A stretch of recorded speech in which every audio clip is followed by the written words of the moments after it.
If the work is not going to be at the level that my standards require, then I'm not going to participate.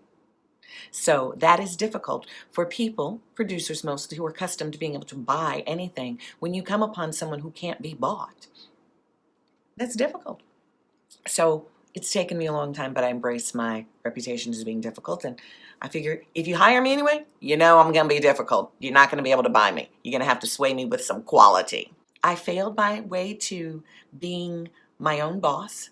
And now I can't imagine actually working for anybody else ever again because, like, I'm the boss.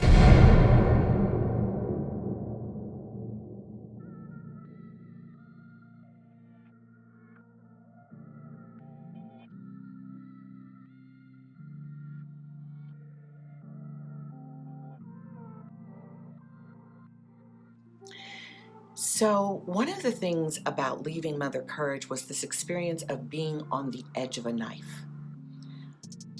The last time I had anything so public happen, it was when I lost custody of my children back in the 90s. And then I was young and I was full of shame and I wanted to hide. But this time, there was a clarity about what I was doing and why I was doing it. And there were people who were filling the social media with hate, hate, hate. And there were people who I didn't know mostly who were supporting me.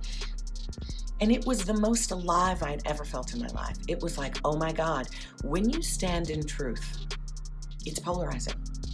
Because really, on this plane that we live on, we are living in a polarity that is, in truth, there's a unification of the opposites.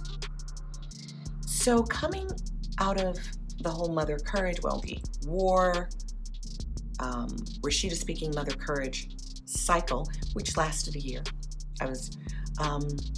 I really got even more picky about what I would do. And I usually didn't even read scripts when I did jobs. I just looked at who were the people that were going to be in the room. Were they people whose work that I admired? Did I think there was something I could learn, something I could contribute? Let's go play. But, you know, that really was what all of those experiences for the last 3 years, for the last year and those 3 projects had been. And it had been disastrous. Disastrous. So much so that I was just like, I'm not going to do me to anyone anymore. I know my standards are so high. Very few people even aspire to the standards I have. So I'm not going to even go get in the room with people and make them unhappy. I will keep my happy ass at home and read and create on my own. Now, at the same time, I thought, well, maybe it's time for me to transition into being a director. So I reached out to Ava DuVernay. Hey, Ava, would you give me a shot as director? Sorry, Tonya, I can't do it sight unseen. George Wolfe, would you hire me to be your assistant director? Tonya, you can't go and pick up Starbucks. I can pick up Starbucks. So through a new relationship, I got the opportunity to do a lot of shadowing, and I shadowed for 4 years. And the gist of shadowing directors on television was that I realized that it's not as powerful a position as we think of it as being. You are there to execute the wishes of the showrunners and all of the designers of the scene. You are walking into somebody's house, and you've got to do it their way because they know how they run their show.